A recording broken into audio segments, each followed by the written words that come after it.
Hello student, अपन ITI electrician first year का topic पढ़ रहे थे, वैद्युतिक मापक यंत्र।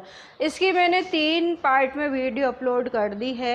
पिछले पार्ट की वीडियो आप देखने के लिए डिस्क्रिप्शन बॉक्स में इनकी लिंक दी हुई है, आप जाके देख सकते हैं। और डिस्क्रिप्शन बॉक्स में व्हाट्सएप की लिंक है, आप ग्रुप को ज्वाइन कर सकते हैं। इंस्टाग्राम और फेसबुक की भी लिंक है, आप उनको ज्वाइन कर सकते हैं। अपन ने 3 वीडियो पढ़ी थी, पार्ट पढ़ लिए थे। आज अपन इम्पोर्टेंट पढ़ रहे हैं जो बहुत इम्पोर्टेंट है, मल्टीमीटर। मल्टीमीटर का मतलब मल्टीमीटर, जैसे नाम से ही पता चलता है, multi plus meter, MULTI, multi plus meter. Multi का मतलब क्या होता है? बहु। मल्टी मतलब मल्टी पर्पज से जो काम करना है, बहु। और मीटर का मतलब क्या होता है? मापक, मतलब मापने वाला यंत्र। मल्टीमीटर बहु मापक। हिंदी में मल्टी को कहेंगे बहु और मीटर को कहते हैं मापक, मापने वाला यंत्र। यानी कि ऐसा यंत्र जिसके द्वारा विभिन्न प्रकार के मापक कार्य किए जाते हैं, वो मापक यंत्र कहलाता है। मापक कार्य कौन कौन से? जैसे विद्युत धारा है, वोल्ट है, प्रतिरोध है, कंटिन्यूटी टेस्ट करना, ये सब क्या है? मापक यंत्र में आते हैं। इनको अपन कैसे कैसे अपन टेस्ट कर सकते हैं। इसको अपन क्या कहते हैं? एवोमीटर भी कहते हैं, AVO, एवोमीटर भी कहते हैं, या बहुमापी यंत्र भी कहते हैं, या मल्टीमीटर भी कहते हैं। इसके 3 नाम हो गए। कौन कौन से? एक तो मल्टीमीटर है ही है, दूसरा एवोमीटर। क्या है? AVO, avometer. और तीसरा है बहुमापी यंत्र। अब एवोमीटर का फुल फॉर्म पूछ सकता है आपको। AVO मीटर का पूरा नाम क्या है? A का मतलब है एम्पियर, V का मतलब है वोल्ट, O का मतलब है ओम। एम्पियर, वोल्ट, ओम, मीटर, ठीक है ना? AVO, एम्पियर, वोल्ट, ओम, मीटर। अब एग्जाम में आपके आ सकता है कि AVO मीटर का फुल फॉर्म क्या है। तो AVO का मतलब क्या है? A का मतलब एम्पियर, V का मतलब वोल्ट, O का मतलब ओम, मीटर। एम्पियर, वोल्ट, ओम, मीटर है, ठीक है। मल्टीमीटर में क्या होता है? मल्टीमीटर में PMMC यंत्र फिट होता है। PMMC का मतलब परमानेंट मैग्नेट मूविंग कॉइल जो होता है, वो इसके मल्टीमीटर के अंदर फिट होता है। अब आपसे क्वेश्चन में ये पूछ लिया जाता है कि PMMC का पूरा नाम क्या है। तो PMMC का मतलब परमानेंट, M का मतलब मैग्नेट, M का मतलब मूविंग, C का मतलब coil. Permanent magnet moving coil, PMMC। ये जो मल्टीमीटर होता है, इसके अंदर ये किट होता है। अब जो मल्टीमीटर होते हैं वो 2 प्रकार के होते हैं, एनालॉग मल्टीमीटर और डिजिटल मल्टीमीटर। एनालॉग मल्टीमीटर और डिजिटल मल्टीमीटर, इनकी जो मल्टीमीटर की सुग्राहिता होती है वो 20 किलो ओम प्रति वोल्ट होती है। एक्यूरेसी, सुग्राहिता जो कहते हैं, 20 किलो ओम प्रति वोल्ट होती है। अब ये देखो एनालॉग मल्टीमीटर है, डायग्राम में अपन देख रहे हैं। एनालॉग मल्टीमीटर है, इसका ये क्या है? ये स्विच है, ये रोटरी स्विच है। इसमें अपन जिस चाहे AC DC कौन से वोल्ट पे करना है उसको अपन रख सकते हैं। और ये इसकी पूरी स्केल है, अलग अलग स्केल्स होती है। अब जैसे पहला है कि पॉइंट की इंडिकेटिंग जीरो कनेक्टर है। ये जो ये पहले इसको क्या अपन जीरो से कनेक्ट कर देते हैं, इसको घुमा के, कि भाई जो सुइयां है, अपना नीडल है, उसको जीरो पे अपन कर सकते हैं। और ये ऊपर पैमाना सारा दिया हुआ है अलग अलग रेंज का, तो जिस रेंज में अपन को चाहिए उस रेंज में अपन मल्टीमीटर इसको कर सकते हैं, रीडिंग पढ़ सकते हैं। तो ये एनालॉग मीटर। अब आजकल तो क्या है, डिजिटल का है। तो डिजिटल में क्या होता है, एक फटाफट डिजिट आ जाती है, अपन को स्केल से पैमाना पढ़ने की ज़रूरत नहीं रहती है। पहले ये था कि भाई एनालॉग मल्टीमीटर चलते थे, अब आजकल इलेक्ट्रॉनिक्स मीटर चलने लगे हैं, तो डिजिटल ही है, वो डिजिट के हिसाब से ही अपन को बताते हैं। अब ये डिजिटल मल्टीमीटर है, ये डायग्राम में आप देख रहे हैं, डिजिटल मल्टीमीटर है। इसके अंदर क्या है कि अपन AC वोल्टेज का भी मेजर कर सकते हैं। देखो सिंबल दिया हुआ AC का, ऐसे सिंबल है एसी का। ये डीसी का वोल्टेज अपन कर सकते हैं, डीसी का। इसमें डीसी करंट है, कंटिन्यूटी टेस्ट करने के लिए है। पॉजिटिव और नेगेटिव ये टर्मिनल्स दिए हुए, नेगेटिव ये टर्मिनल, ये पॉजिटिव टर्मिनल है। ये ट्रांजिस्टर टेस्ट करने के लिए होता है कि भाई पीएनपी ट्रांजिस्टर है या एनपीएन ट्रांजिस्टर है, ये ट्रांजिस्टर टेस्ट कर सकते हैं। इससे ओम रजिस्टर मतलब रजिस्टेंस भी अपन निकाल सकते हैं। मतलब कहने का मतलब ये मल्टीमीटर, जैसे कि DC voltage, AC voltage, DC current, AC current, ohm, resistance, transistor, diode, continuity, सब टेस्ट अपन इस मल्टीमीटर से कर सकते हैं। ये इसकी नॉब है, इसको अपन रोटरी स्विच कहते हैं। इसको अपन क्या है, रोटरी स्विच कहते हैं। सबसे पहले इसको ऑफ पे अपन रख सकते हैं। फिर अपन इसकी कंटिन्यूटी कैसे टेस्ट करते हैं, एसी कैसे करते हैं, डीसी कैसे करते हैं। अब इसके अंदर देखो कि एसी वोल्टेज चेक करते हैं। तो सबसे पहले जो नॉब है ये पहले कहाँ थी, ऑफ स्थिति में थी। पहले क्या थी, ऑफ स्थिति में थी। जब अपन को एसी वोल्टेज चेक करना है तो इस नॉब को, जहाँ रेड देखो आप तीर का निशान दिया हुआ है रेड कलर का, ये नॉब का बताता है कि अपन को किधर घुमाना है। तो जब एसी वोल्टेज चेक करना है तो ये देखो एसी वोल्टेज का सिंबल दिया हुआ है और ये यहाँ पे अपन ने नॉब को रख लिया है।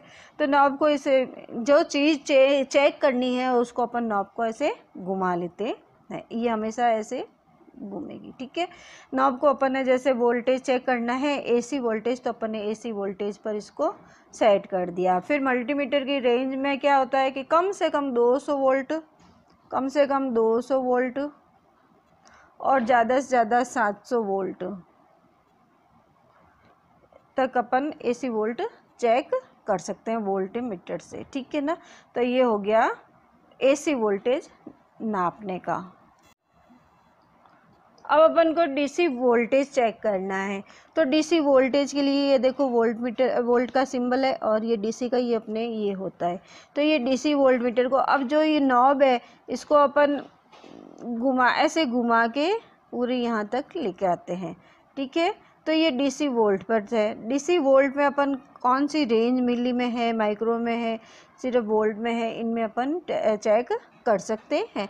तो मतलब अपन ने क्या किया, पहले तो एसी वोल्ट चेक किया, फिर डीसी वोल्ट चेक किया। अब अपन कंटिन्यूटी चेक करते हैं। भाई कंटिन्यूटी कैसे करते हैं, अब अपन कंटिन्यूटी टेस्ट करते हैं। तो कंटिन्यूटी के लिए अपन क्या है कि ये बजर मोड है, इस पर अपन इसको स्विच को लेके आते हैं। बजर मोड है या बिप मोड है, इसमें अपन कंटिन्यूटी टेस्ट करते हैं। तो दोनों नॉब को आपस में भिड़ाते हैं तो वो क्या है, बिप की आवाज़ आती है, तो ये कंटिन्यूटी टेस्ट हो जाता है।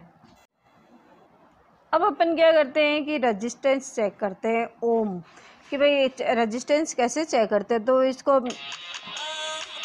नॉब को अपन क्या करते हैं कि इसको रेजिस्टेंस पे लेके आ जाते हैं। ये नॉब है और ये रेजिस्टेंस का सिंबल दिया हुआ है।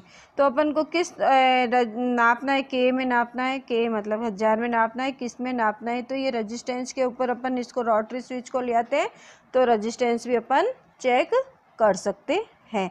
अब उसके बाद में क्या है कि ये जो एनपीएन ट्रांजिस्टर और पीएनपी ट्रांजिस्टर, ये भी अपन मल्टीमीटर से चेक कर सकते हैं।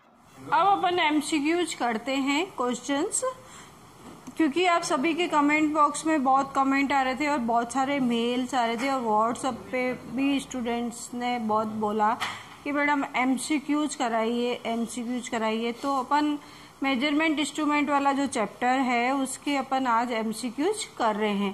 पहले तो अपन ने करा था मल्टीमीटर के बारे में और अब अपन इसके 20 क्वेश्चंस हैं, इम्पोर्टेंट है। सन 2017 और 18 में क्वेश्चंस आए हुए हैं तो वो अपन करते हैं। फर्स्ट क्वेश्चन है पीएफ मतलब पावर फैक्टर मापों के लिए एक परिपथ में जोड़ने के लिए उपयुक्त एक पावर फैक्टर मीटर का आपको चयन करना है। किस आधार पर आप उसकी श्रेणी का चयन करेंगे। क्या क्वेश्चन है कि पीएफ मापों के लिए एक परिपथ में जोड़ने के लिए उपयुक्त एक पीएफ मीटर को आपको चयन करना है। किस आधार पर आप उसकी श्रेणी का चयन करेंगे। इसके 4 ऑप्शंस है। अपन एमसीक्यूज में यही होते हैं, 4 ऑप्शंस आते हैं, उसमें से एक अपन को टिक करना होता है।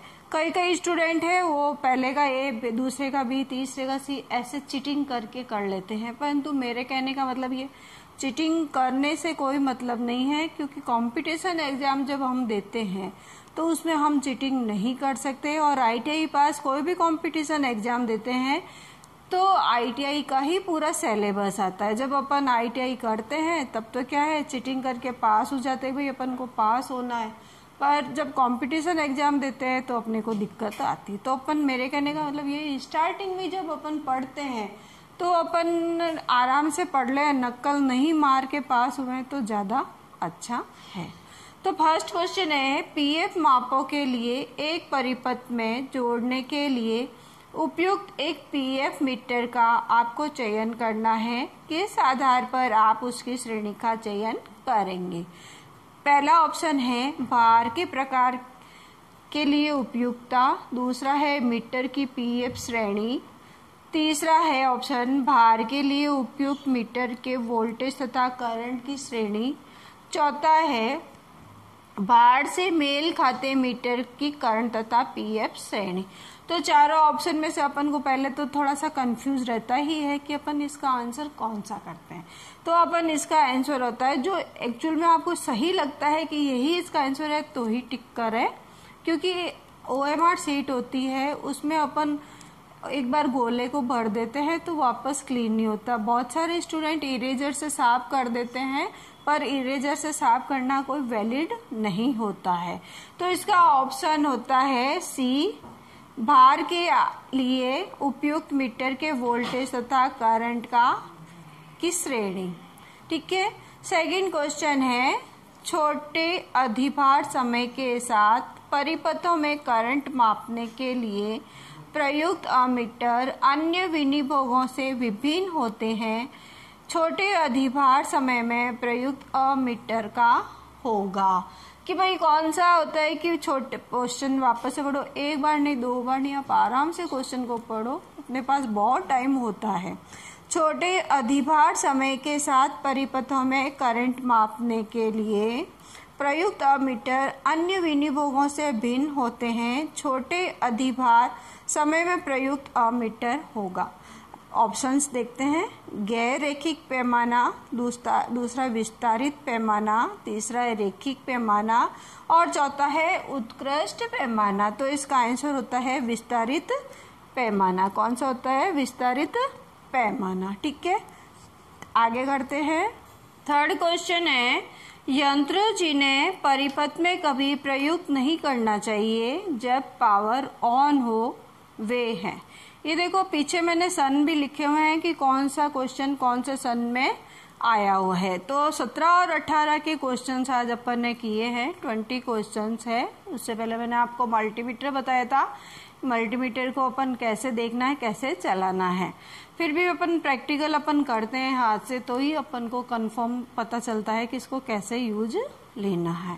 थर्ड क्वेश्चन था, यंत्र जिन्हें परिपथ में कभी प्रयुक्त नहीं करना चाहिए जब पावर ऑन है। जब स्विच ऑन होता है तो अपन को नहीं यूज में लेना चाहिए। तो क्या ऑप्शन है? वॉट मीटर तथा पावर फैक्टर मीटर, या बारंबार मीटर तथा टोंग टेस्टर, या फेज क्रम मीटर तथा ऊर्जा मीटर, या ओ मीटर तथा मेगर। तो क्या कौन सा आंसर होगा? ओ मीटर तथा मेगर। जो स्विच ऑन होता है तो अपन को यूज में नहीं लेना चाहिए। ठीक है, नेक्स्ट क्वेश्चन है, एक अमीटर खाली जगह मापने के लिए उपयोग किया जाने वाला एक विद्युत यंत्र है। आपको पता है अमीटर के क्या यूज लेते हैं? धारा। तो ऑप्शन है धारा, वोल्टेज, प्रतिरोध, या इनमें से कोई नहीं। ये भी देखो 2017 में क्वेश्चन आया हुआ है, सिंपल सा क्वेश्चन है। अमीटर, वोल्ट मीटर कौन सा है? वोल्ट मीटर क्या वोल्टेज नापता है, अमीटर क्या धारा नापता है। तो ये सिंपल सा क्वेश्चन है और अपने एग्जाम में आ गया। तो अपन अगर ढंग से क्वेश्चन पढ़ते हैं तो अपन को समझ में आ जाता है कि इसका क्या आंसर होता है। तो इसका आंसर होगा, एक अमीटर क्या नापता है? धारा नापता है। ठीक है, नेक्स्ट क्वेश्चन है, निम्नलिखित में से किस यंत्र का उपयोग केवल एसी धारा मापने के लिए किया जाता है। देखो अब इसके अंदर कंफ्यूजन है।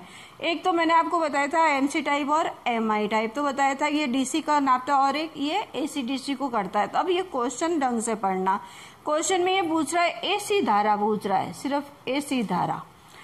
निम्नलिखित में से किस यंत्र का उपयोग केवल एसी धारा नापने के लिए किया जाता है? तो इसका आंसर क्या होगा?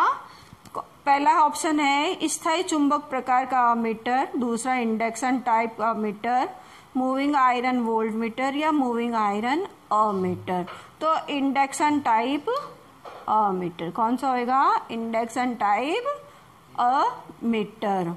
अब नेक्स्ट क्वेश्चन है, एक बैलिस्टिक गैल्वेनोमीटर में डिफ्लेक्टिंग टॉर्क के समानुपाती होता है। देखो इसमें भी मैंने आपको लिखा है, क्वेश्चन 2017 में ये आया हुआ है।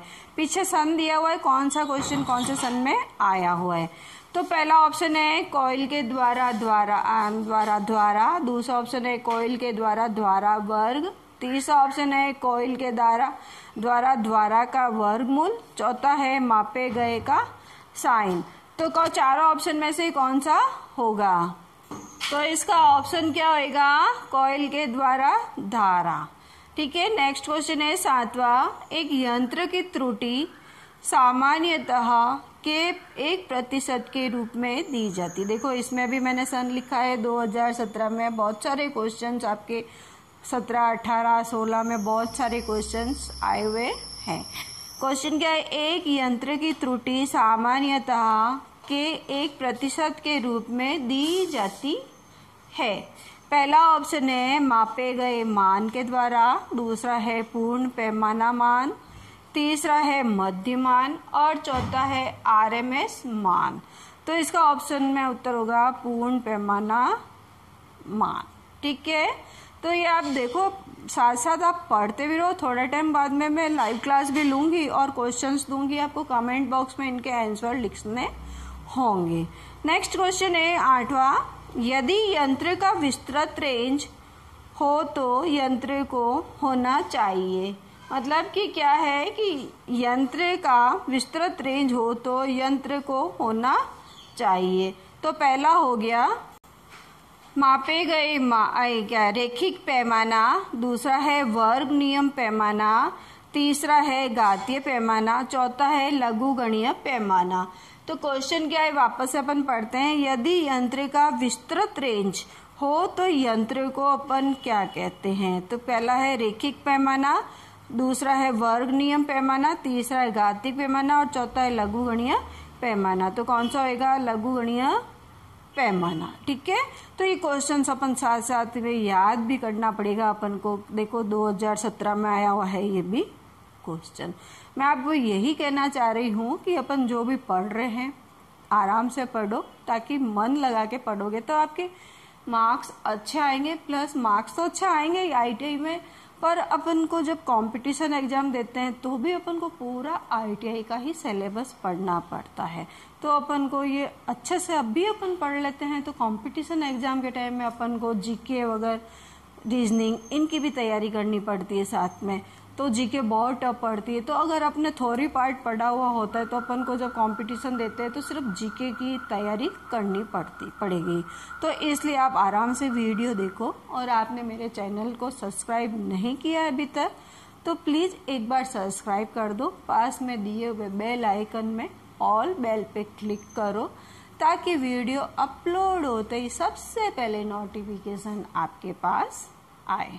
और पूरी वीडियो को अच्छे से देखो, 1 बार 2 बार 3 बार आराम से, जितनी चाहे इच्छा हो जितनी बार देख सकते हो। अपने को यूट्यूब की वीडियो देखने का सबसे बड़ा बेनिफिट यही है कि हम वीडियो को कितनी बार भी अपन देख सकते हैं। नहीं तो कॉलेज जाते हैं तो कॉलेज में क्या है कि जैसे थ्योरी का पीरियड 2 घंटे का होता है तो 2 घंटे में अपन जितना पढ़ते हैं एक्चुअल में मन लगा के तो अपन 2 घंटे पढ़ ही नहीं सकते, चाहे मैडम या सर अपन को पढ़ाए या न पढ़ाए।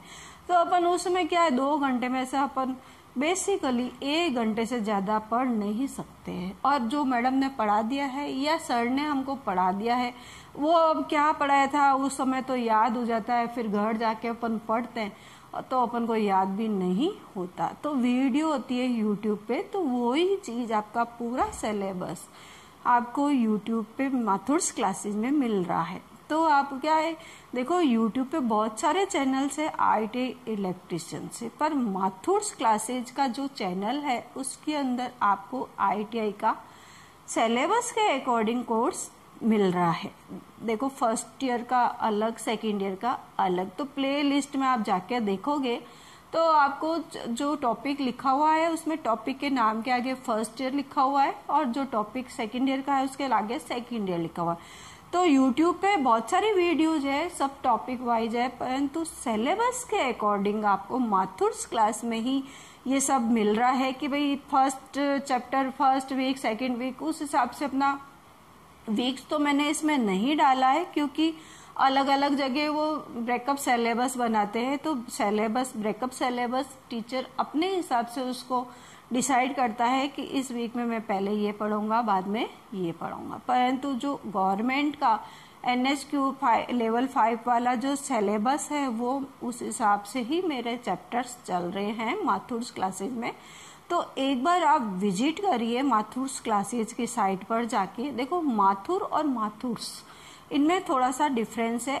MATHURS एस लगाओगे क्लासेज में जाओगे तो आपको सारी IIT इलेक्ट्रिशियन फर्स्ट ईयर और सेकेंड ईयर की प्ले लिस्ट में आपको वीडियोस मिल जाएगी।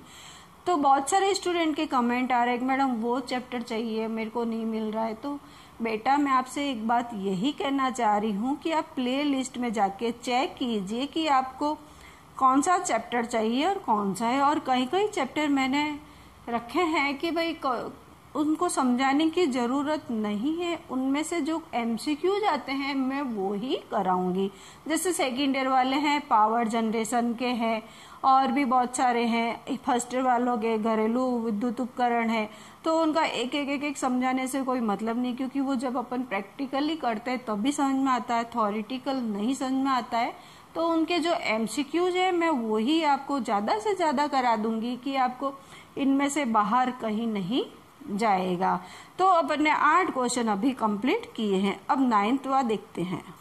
अब 9 क्वेश्चन है, प्रतिरोध को से सबसे अधिक सटीक रूप से तय किया जा सकता है। देखो ये भी 2017 में आया हुआ है। देखो 2016 और 17, आज मैंने 17 और 18 ही कराए हैं, 16 का और बाद मतलब नेक्स्ट वीडियो आएगा तब कराऊंगी। अभी नेक्स्ट वीडियो में सेकेंड ईयर का अपलोड करूंगी। तो सेकेंड ईयर वाले स्टूडेंट बहुत दिनों से वेट कर रहे हैं क्योंकि मेजरमेंट इंस्ट्रूमेंट का चैप्टर बहुत बड़ा है तो उसके 4 पार्ट मेरे को करने पड़े हैं। मल्टीमीटर मैंने बहुत अच्छे से समझाया है, आप आराम से पूरी वीडियो को देखो तो आपको पूरे वीडियो में सारे क्वेश्चन समझ में आएंगे और मल्टीमीटर के कैसे टेस्ट करते हैं वो भी आपको समझ में आएगा।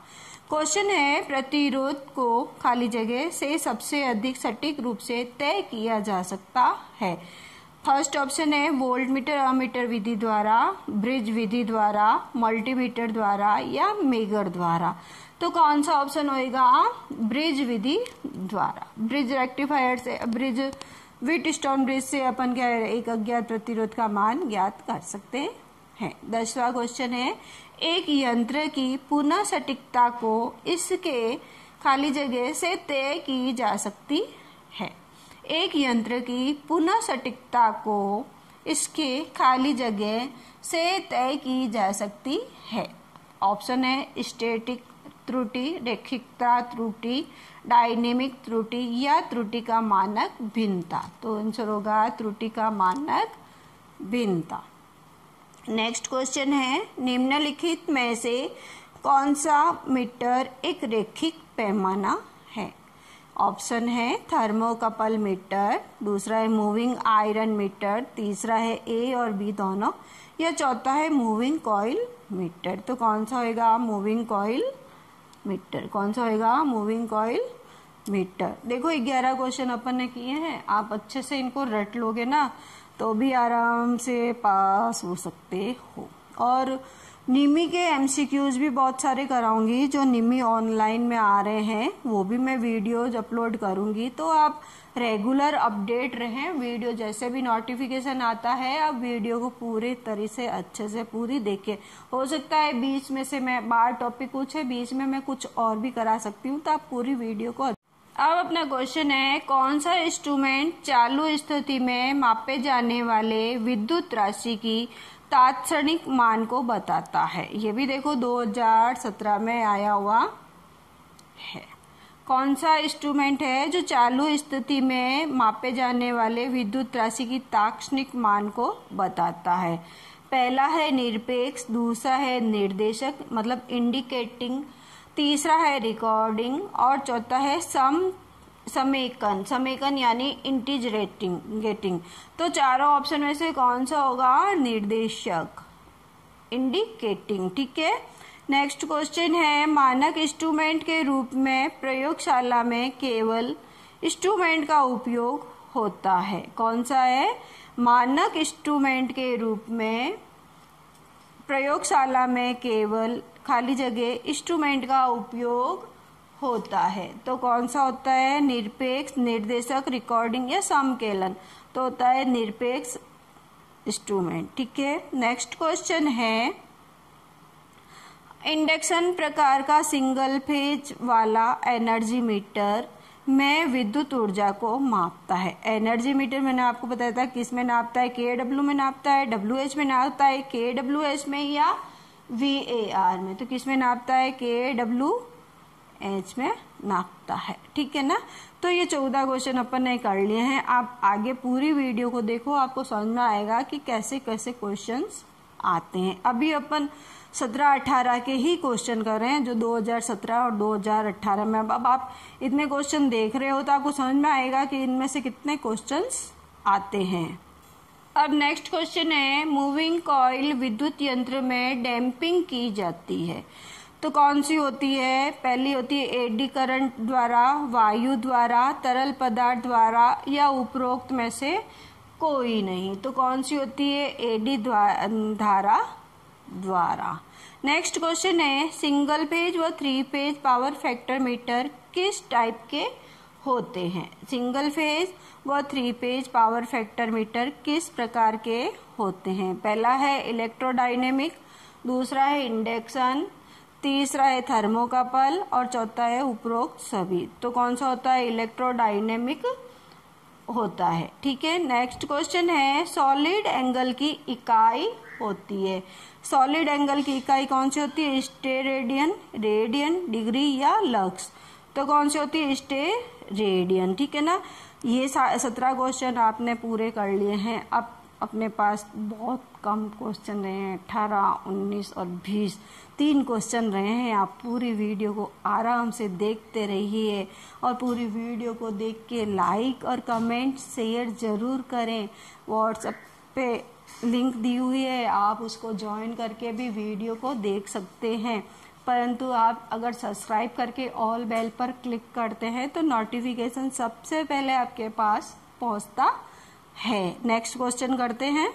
नेक्स्ट क्वेश्चन है, MI प्रकार के यंत्र प्रयुक्त होते हैं। देखो मैंने आपको MI टाइप और MC टाइप बताया था पार्ट फर्स्ट में, तो बताया था MI टाइप कहाँ काम आता है और MC टाइप कहाँ काम आता है। यहाँ देखो MI प्रकार के यंत्र कहाँ पे होते हैं? केवल AC में, केवल DC में, AC और DC में या कोई नहीं। तो किस में आता है MI टाइप? AC और DC में। ठीक है। नेक्स्ट क्वेश्चन है, सिंबल बनाया हुआ है, इस चिन्ह से निम्न मीटर पहचाना जाता है। कौन सा होता है? मूविंग आयरन होता है, मूविंग कॉइल होता है, थर्मोकपल यंत्र होता है, उपरोक्त सभी। देखो मैंने आपको बताया था ये वाला चिन्ह होता है तो कौन सा होता है? मूविंग आयरन होता है, आई बना हुआ है। और अगर ये बना हुआ होता है कॉइल होती तो वो कौन सी होती? Moving coil. कौन सी होती? Moving coil. परंतु ये बनाया तो ये कौन सा है? MI, moving iron. 20वां क्वेश्चन है, किसी यंत्र को मापन अथवा परीक्षण हेतु प्रयोग करते समय पहले ध्यान देना चाहिए। कोई भी प्रैक्टिकल अपन करते हैं तो सबसे पहले अपन क्या करते हैं? सैद्धांतिक ज्ञान पर, या व्यक्तिगत सुरक्षा पर, या चारों ओर के क्षेत्रफल पर, या वेशभूषा। तो क्या है व्यक्तिगत सुरक्षा, मतलब पहले सबसे पहले हम अपनी खुद की सुरक्षा करते हैं, तो कौन सी होगी व्यक्तिगत सुरक्षा। कोई भी काम करते हैं, कोई भी प्रैक्टिकल करते हैं, तो सबसे पहले अपनी व्यक्तिगत सुरक्षा अपन करते हैं। तो आज अपन ने ये 20 क्वेश्चन कर लिए हैं। देखो सबसे पहले अपन ने मल्टीमीटर के बारे में देखा था, उसके बाद में अपन ने 20 MCQs किए हैं। आप पूरी वीडियो लगातार देखते रहे तो आपको समझ में आएगा कि भाई क्वेश्चन किस टाइप के एग्जाम में आते हैं। और आज अपन ने जो क्वेश्चन किए हैं 2017 और 2018 के इम्पोर्टेंट क्वेश्चंस किए हैं जो एग्जाम में आपके आए हुए हैं। एग्जाम में आपके MCQ ही आएंगे तो अपन ने MCQ ही किए हैं। तो आप लगातार वीडियो को देखते रहें और डिस्क्रिप्शन बॉक्स में व्हाट्सएप की लिंक, फेसबुक की लिंक और इंस्टाग्राम की लिंक है, आप जुड़ते रहें, ज्वाइन करते रहें ग्रुप, आपको अपडेट्स मिलती रहेगी, सारी इन्फॉर्मेशन मिलती रहेगी।